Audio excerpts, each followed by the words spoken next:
That's interesting. Yeah, that's interesting. Any other panel members on any of these questions from Wendy?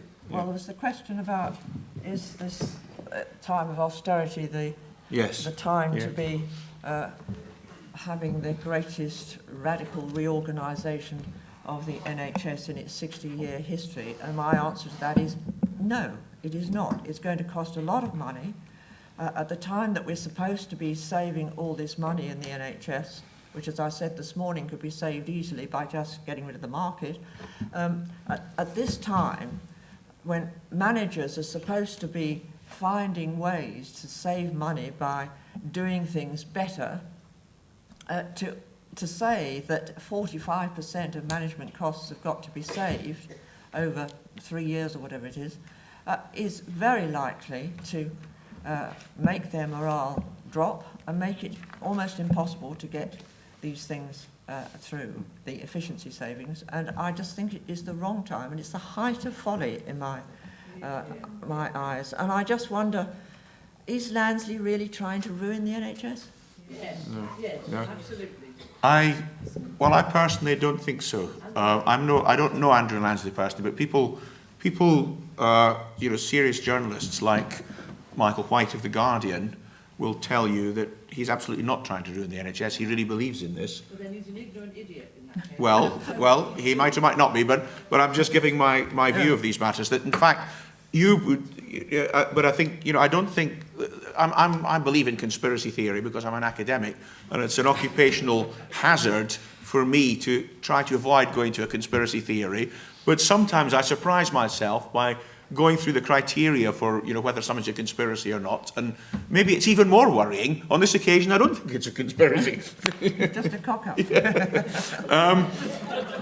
But I don't think it's a conspiracy. As I say, if you want, I would throw out a challenge though. Following Bernard, there was no golden age. I'm not a believer at a personal level in a market or a marketised NHS. Nor, however, do I believe that the NHS had integrated care before Mrs. Thatcher and the succeeding governments first introduced the so-called internal market. And I think the challenge in the NHS is to produce a cultural change which allows integrated care. Now, there are ways of doing that, for the trend and against, with the trend and against the trend. You can look at, the Nuffield Trust website, the King's Fund website. I'm no apologist for either of these organisations. I'm simply saying that there are, fairly nuts and bolts experiments, or rather pilot projects, or rather activities in service provision, seeking to provide integrated care, whether, in the last New Labour market or in this Lansley market. And the question is always going to be, what are we trying to do with or without the ideal political system, in our own personal views. So I think, the cultural change, okay, before you say, how do you achieve cultural change, you have to know what you mean by cultural change. And clearly, my hunch, again, as a partly cynical academic, is that we would go around 200 people and find 199 different definitions of what cultural change actually was. So I think we have to take that as a theme rather than a technical analysis, if I may put it that way. Tahir. That's kind. Thank you very much. But just to pick up on the compliance issue, we shouldn't worry about the word. You can have concordance. You can have all sorts of different ways of representing the concept where patients, for sometimes actually for good reasons, if they have side effects. We did some work where those who stopped taking the treatment because of having side effects did the right thing and had better outcomes than others who, took their treatment religiously. So there are lots of detail around this stuff. But, the reason why I highlight that, and I think that's an area that we need to work at, and clinicians need to take ownership of that sort of area. And then there are a whole bunch of other things that can be done which are structural and external that could contribute to it. But the clinician seeing the patient is the one constant feature in all of our healthcare interactions, and I want the responsibility with the clinician to do something about that, and something relatively small can lead to an improvement. In terms of golden age of medicine, I think it has to be now. I've given you a few examples. There's endless things that we can do. But I also put it to you that we can get far better outcomes than we're achieving at the moment. And, my wife took our little baby to a clinic, and she was asked to turn up at 2 o'clock, and they had about 30 other people in the clinic at 2 o'clock. That is not acceptable.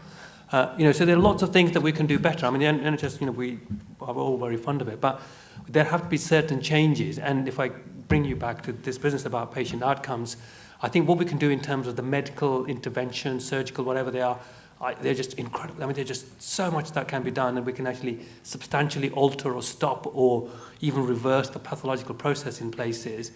We just got to find a way of delivering and actually expect more of ourselves. I don't think there's enough. I don't think there's a shortage. I mean, I may be controversial. I don't think there's any shortage of spend in the health service. 105 billion. 105 billion. You know, I think we can do a lot more with the resource that we have. We need to change our processes. We need to change the way we work. We need to work in a different way in terms of different networks, and have this expectation and a level of service that we want to deliver for our patients and their outcomes. Okay.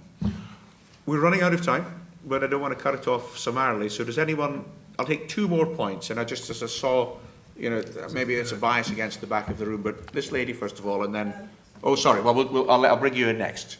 Yeah. Catherine Waddington from City University in London, and I'm a nurse by background, and I've got a question to the panel about the role for universities, particularly those that educate healthcare professionals, particularly those with business schools and medical schools. What do you see as the role for the future in terms of universities in this debate? Very broad. And let me take this other one. You can tell I don't have a ready answer. I'll take the other question. Yes. Yeah. My name is Deirdre Crewer and I'm chair of Camden Link.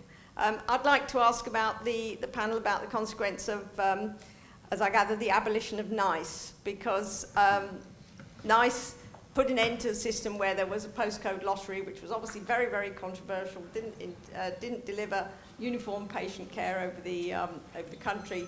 And the danger is that if particularly with GP commissioning, if doctors or GPs have to take responsibility for deciding what drugs patients can have, we're going to go back to a very, very unfair and postcode lottery system. It's a very, very, very interesting one. Okay, universities, first of all. Anybody reflections? Sorry, Bernard, I wasn't pointing at you, but you might. No, sure. We've been working with a lot of universities, particularly on the issue of the extent to which we can bring into the undergraduate training of healthcare professionals some of the elements of understanding how to improve the quality of services. In a nutshell, if you take a job in the NHS, the bad news is you take 2 jobs. The job you've been employed for and a responsibility to improve the way that care is delivered. And we need to make sure that our universities have the skills and the resources and the tools to help introduce undergraduates at the earliest possible stage of their careers to that concept. And it's been fantastically successful. Some of the most stimulating stuff I've ever been involved in is with medical and nursing students, bringing about service improvements before they've even qualified by bringing some skills that are often sorely missing. Yeah, okay. That's... Any other? Yes, I'd like to say. Yes, on the universities, Wendy? No?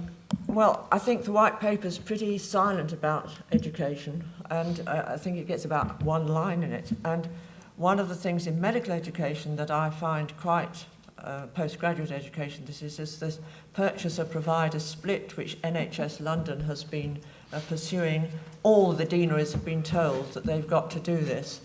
And I can see this having a very detrimental effect on district general hospitals, because the teaching hospitals will put in their bid to be the place where the education is organised, and so doctors in training will not be going out to district general hospitals, and I think that will be a very negative thing. But as I say, the white paper itself is pretty quiet about this, and the medical profession itself doesn't seem to know anything about this purchaser-provider split that's being pursued under the radar yet again. Okay.